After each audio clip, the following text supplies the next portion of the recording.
Hey guys, it's Jade Dill here and welcome to the channel. So today I want to talk about the power of propaganda. Now the reason why I want to talk about the power of propaganda is because it is so important. Ever wondered why you think a certain way? Ever wondered why you behave a certain way?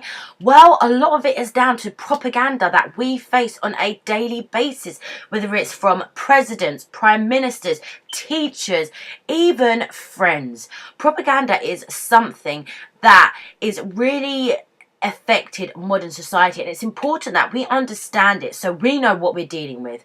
Okay, so let's get into it. So the ideological goal of propaganda is basically it's when somebody seeks to control what people believe, and it's ideas that they consider to be unquestionably true. Propaganda is about ideology. Some may be political, religious, or philosophical.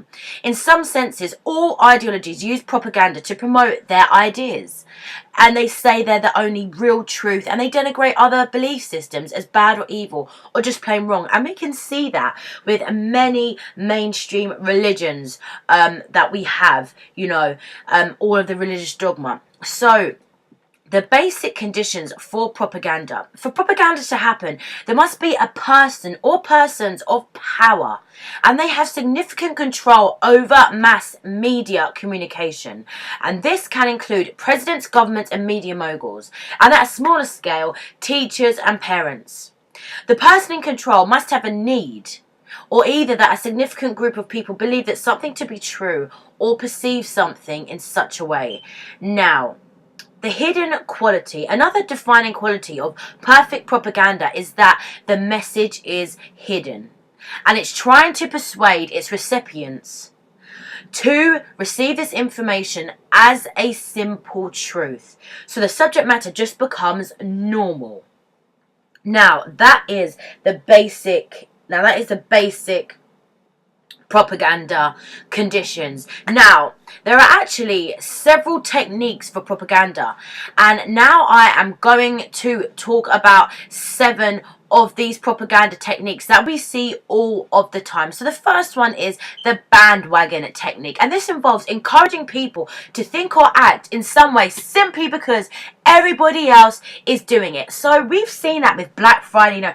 Black Friday sales coming on, you must come out, everyone's doing it. You see that with so many different things that actually just don't really mean anything. And then with bandwagon, we have basically an appeal to attempt to persuade the audience to join the course of action. Everyone else is taking inevitable victory. It invites those who are not already on the bandwagon to join on the road of certainty. And we see that in a lot of military propaganda adverts time and time and time again. Now, I think President Obama, he really did the bandwagon appeal too, because we had change, hope for change, all these loaded words. And the bandwagon appeal is also, it tries to conceive in advertising the consumer that everyone else is doing the same thing, so we should be doing it too. And it's so important today because people do strive to be perfect, and we're worried that if we do anything different, people are going to laugh at us. And if you look everywhere, we have this bandwagon approach, and we really have it in politics. Well, this person's wrong, that person's wrong, there's a war there, they're terrorists, they're bad. Everyone is just jumping on the bandwagon of hate a lot of the times. So the second technique that we do have is the snob appeal. Now, this technique, it involves making a claim that one should act or think in a certain way because of the high social status associated with the action or thought. So, for example, Felson's furs, the feelings of luxury for those who could afford the very best. Now, this snob appeal is it's really everywhere in advertising. Especially in designer labels, we have so-called higher class brands, luxury brands, and we feel that if we get this product, we're going to be a cut above the rest. And on a smaller scale, I used to think that if I brought a Chanel No. 5 perfume, that I'd be some really luxurious person. It makes me, a cut above the rest. It's just ridiculous because it doesn't really happen. But we see snob appeal a lot in advertising, making us think that we're a cut above the rest if we buy this product. Now, the third one is vague and undefined terms. Now, this technique involves promoting or challenging an opinion by using words that are so vague or so poorly defined to be almost meaningless. Now, this again happens a lot in advertising and a lot on broadcast media. So we'll have some vague words like try our new improved all natural product. And I mean, how is it new and improved and how is it all natural? We have these vague terms that are just bandied about everywhere. Now, magazines and advertisings are actually the worst offenders for this. You flip through a magazine and you always have, for example, Maybelline, all makeup brands. You'll have the best mascara ever, long mascara ever, new improved formula. And you're like, really? Because really the formula isn't new and improved. It's just in a new package with a new friggin' brush. So that's what happens there. The fourth propaganda technique we have are loaded words. Now, loaded words are basically words that have strong or positive or negative connotations or associations. So, for example, we could say beautiful. That brings up a lot, a positive connotation. Then we'll have terrorist, which is automatically a very loaded word with so many connotations. Now, within these loaded words that can mean so many different things, we have name calling. So what happens is people become subjected to awful name calling, and we see that in a lot of the papers. We have benefit thief, benefit cheat, scrounger, immigrants are flooding the country. We have so many loaded words that really don't reflect what is going on or what the news story is even about.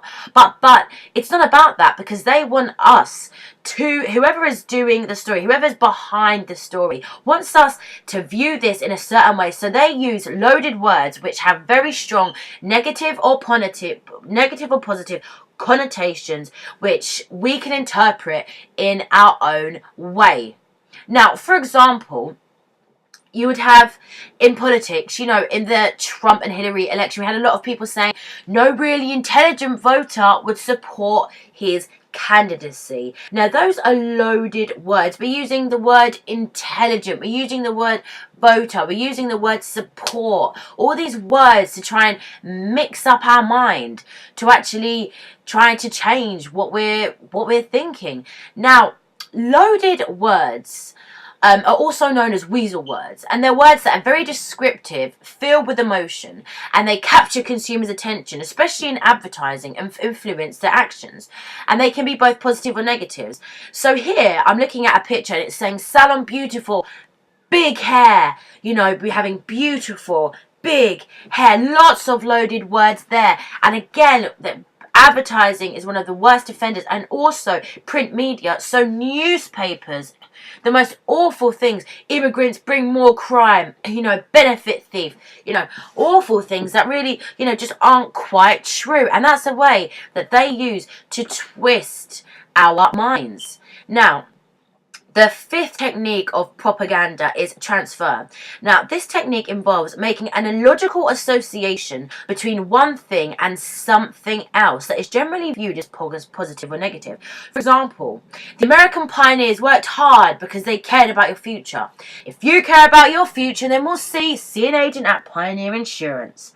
Now, what this means is, we're transferring words onto an image. The images are usually very brightly shown. There's look at the screen now, you will see them. They're often very bright, eye-catching images with these transfer words. So example, we see a cowboy in a desert, an all-American cowboy, a patriot, holding a pack of Marlboro Lights. So what we're doing is we're using an iconic, patriotic, loaded word image, and we're transferring it with Marlboro cigarettes, so that the feelings we get from patriotism and cowboys are transferred onto the product.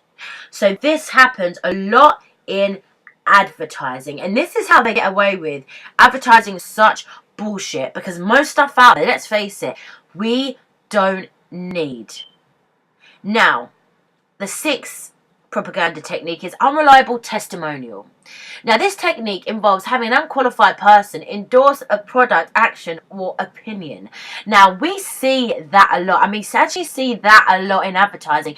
We have people like Katy Perry advertising poppadoms. Yes, I kid you not. We have Scarlett Johansson advertising SodaStream.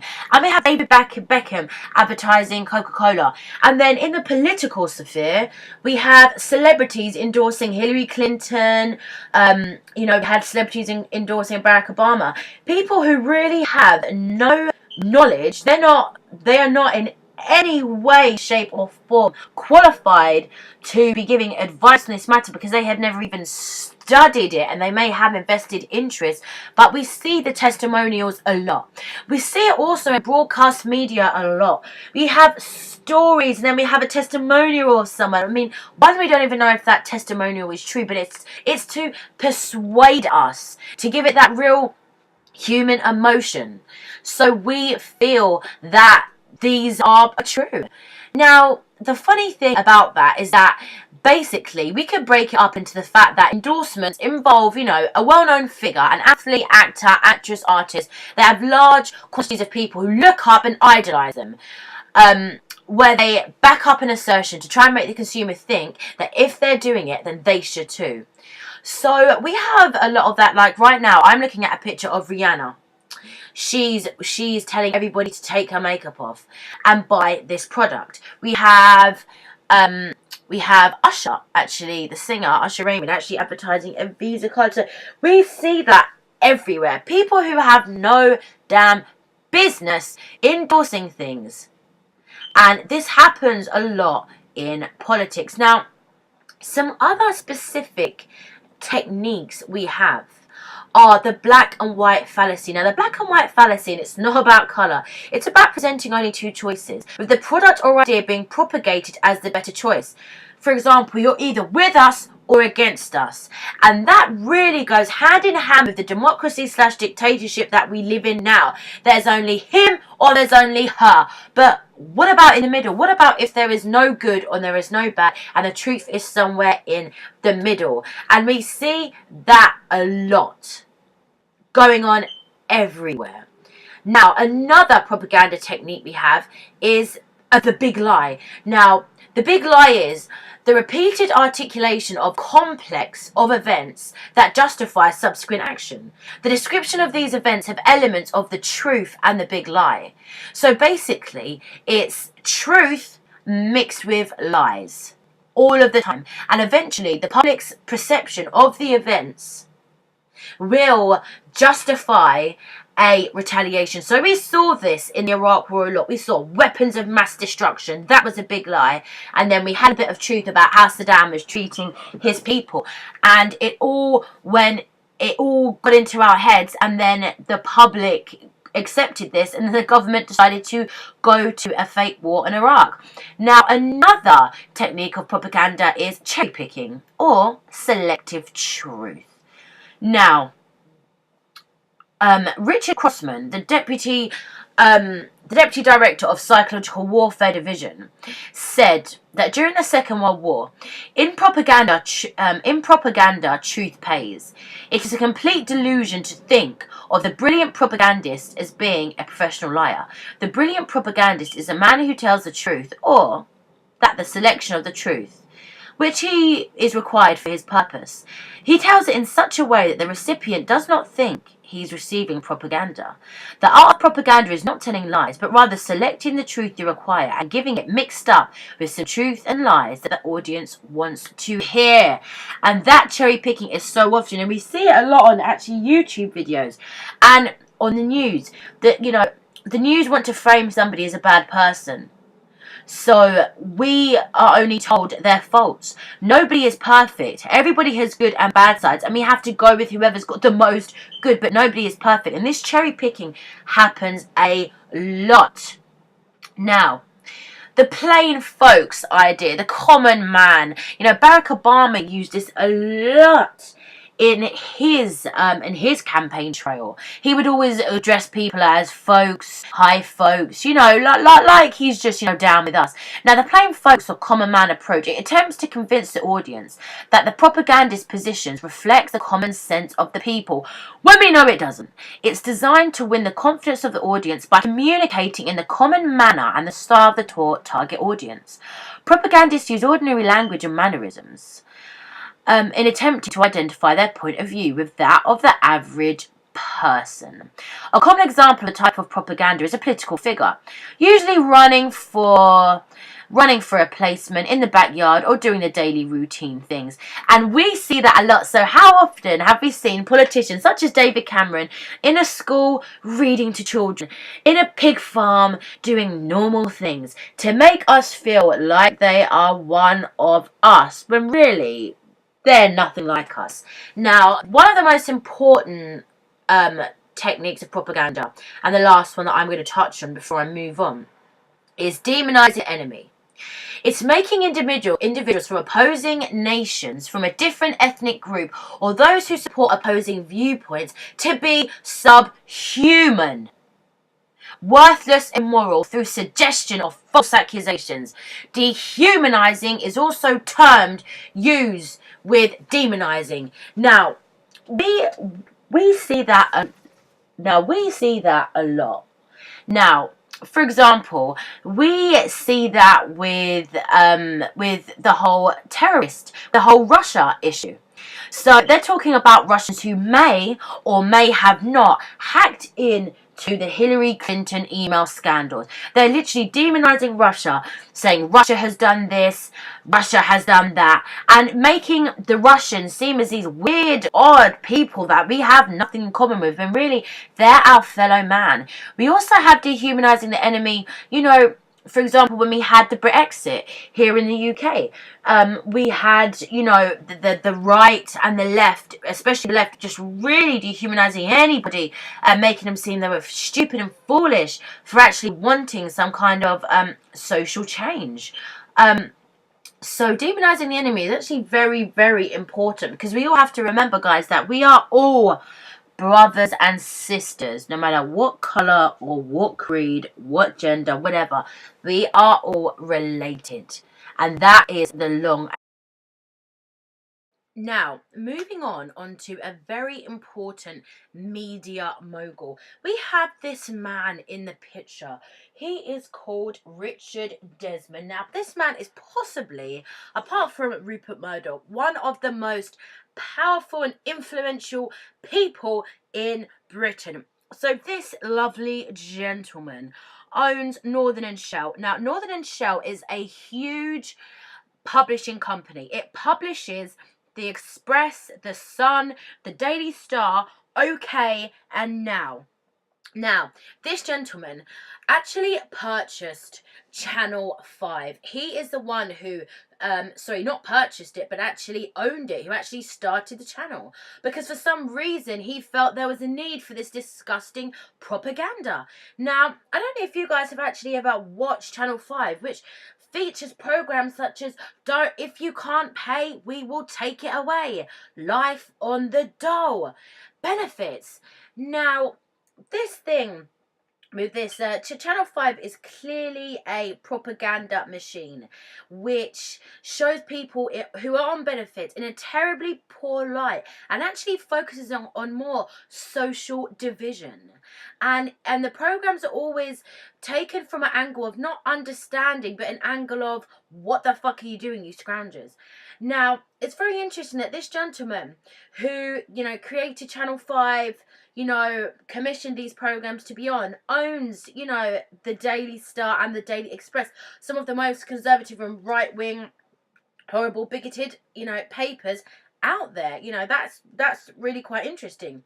Now, it gets even more interesting. Richard Desmond also donated £1 million to UKIP. No, okay.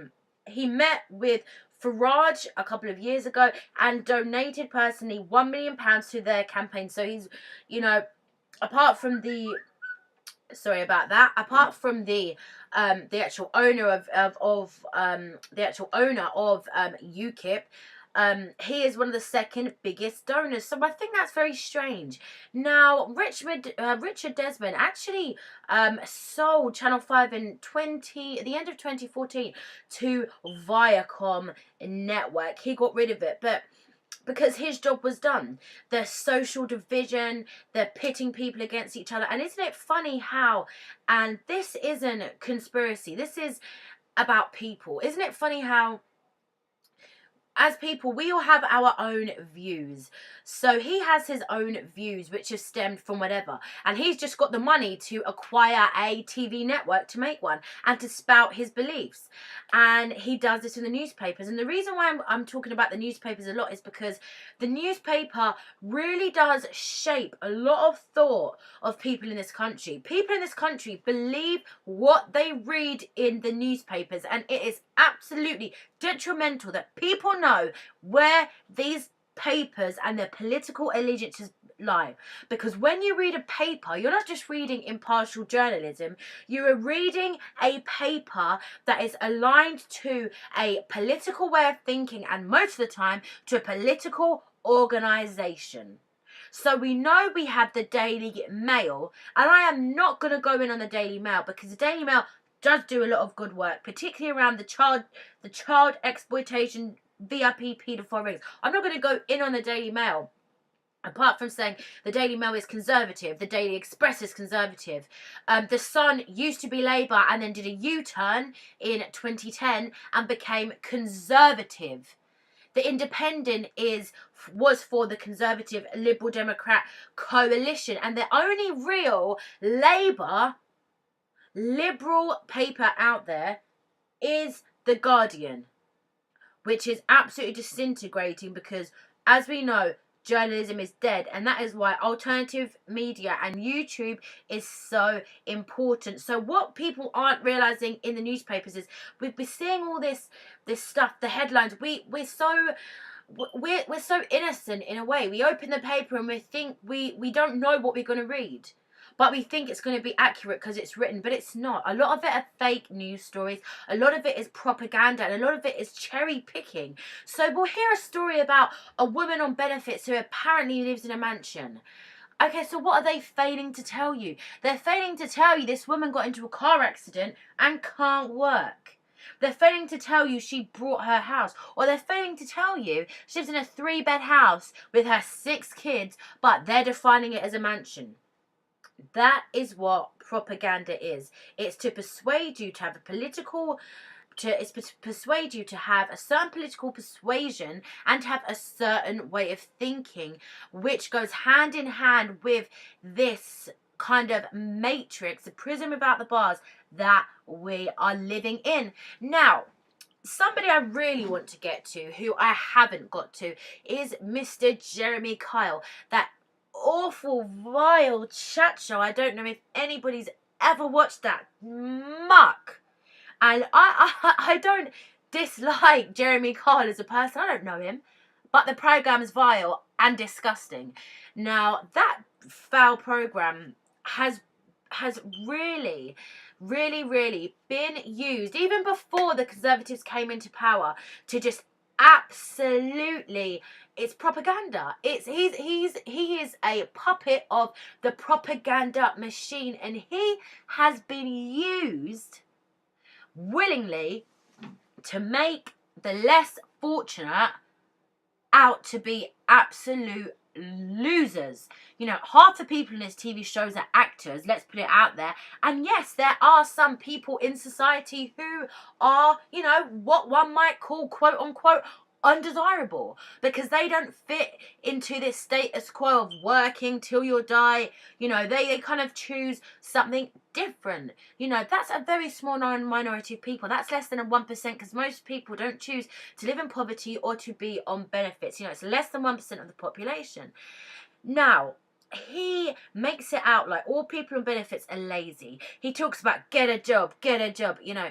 Everything is based on how much money you have and what kind of job you have. And it's very interesting that this show became really big just before the Conservatives came in, just before all the austerity, all the welfare cuts. Now, you need to know, guys, that TV stations and TV channels they do identify as, you know, liberal or conservative, or, you know, or you know, they do identify as that. And ITV is a very conservative station. I'm not bashing ITV. I've got nothing against ITV, but you know, it is conservative. You know, the news, it's all about the Queen, you know, all that kind of stuff. Now, Jeremy Kyle is an agent of propaganda, as are many other people, but he really fitted in to this absolute denigration and dehumanization of our fellow citizens and our fellow humans. So I just wanted to get that in there. Now, there was actually talk of Jeremy Kyle running as some sort of politician, and guys, I would not put that past him, but I really hope that that doesn't happen. And in that show, he sits there taking the moral higher ground to the lazy and the work shy. And it's just a really, if you're in the US, I don't know if you've heard of him, Google him, watch 5 minutes of it, and you'll see what bullshit he spouts. Now, we live in an age of mass media.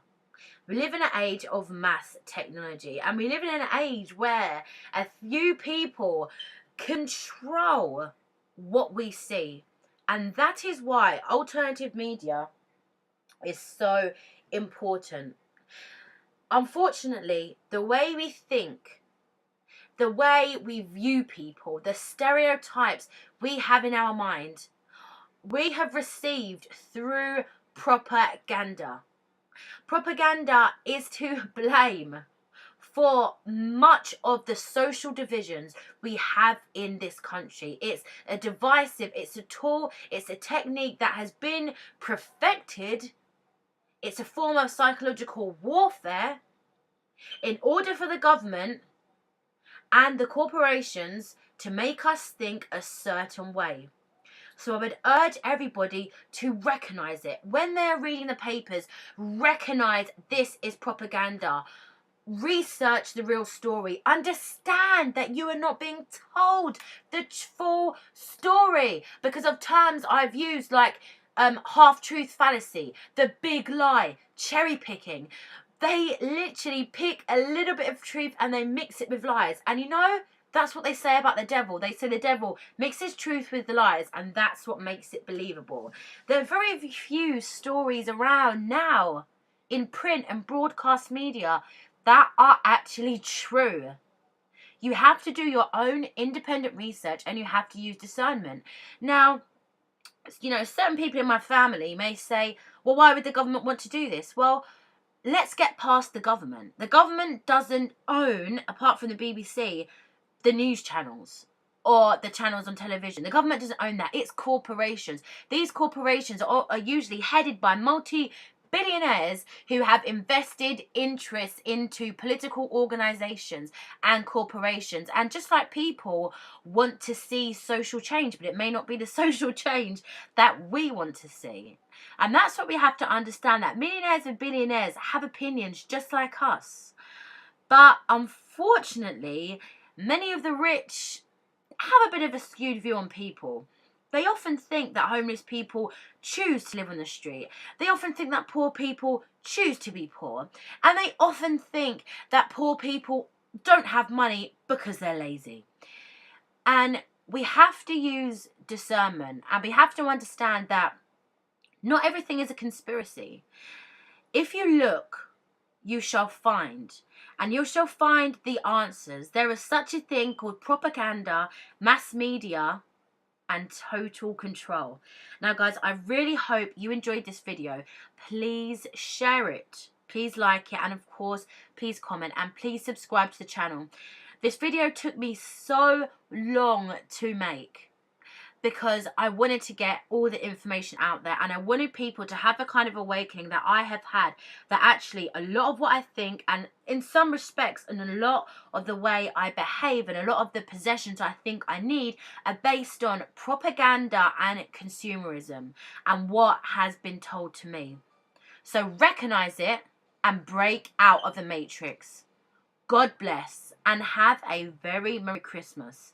And if you're watching this video after Christmas, have a good life. Thanks for watching, and don't forget to subscribe.